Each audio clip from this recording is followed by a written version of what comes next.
भव्य राम मंदिर बनने जा रहा है अयोध्या में। लगभग 500 सालों के संघर्ष के बाद फाइनली आज प्रधानमंत्री नरेंद्र मोदी जब अयोध्या पहुंचे तो सबसे पहले वो हनुमानगढ़ी मंदिर गए। वहां उन्होंने भगवान हनुमान का आशीर्वाद लिया।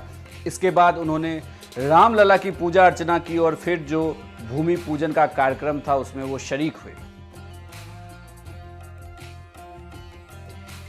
इस भूमि पूजन कार्यक्रम के दौरान एक क्षण ऐसा भी आया जो आपको जरूर देखना चाहिए। दरअसल यजमान के तौर पर प्रधानमंत्री नरेंद्र मोदी बैठे हुए थे, वो पूजा कर रहे थे और जो पंडित उनसे पूजा करवा रहे थे उस वक्त उन्होंने दक्षिणा की मांग की और जो कुछ कहा वो आप इस वीडियो में जरूर देखें।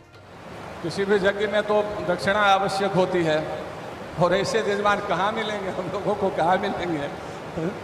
दक्षिणा संकल्प तो आवश्यक है। यज्ञ की पत्नी का नाम दक्षिणा है और यज्ञ रूपी पुरुष और दक्षिणा रूपी पत्नी के संयोग से एक पुत्र की उत्पत्ति होती है जिसका नाम है फल।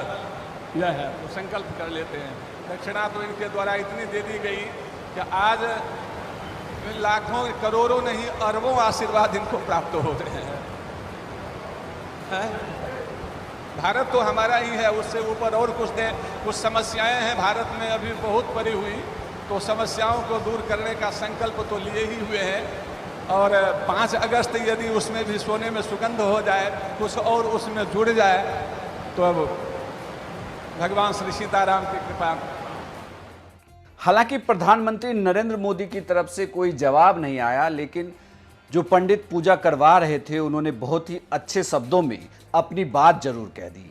प्रधानमंत्री नरेंद्र मोदी तक उम्मीद करते हैं कि उनकी बात जरूर पहुंच गई होगी। हालांकि आज का दिन ऐतिहासिक दिन एक लहजे में पूरे भारत के लिए है, क्योंकि भव्य राम मंदिर की आज आधारशिला रखी गई अयोध्या में और खुद प्रधानमंत्री नरेंद्र मोदी ने यह आधारशिला रखी।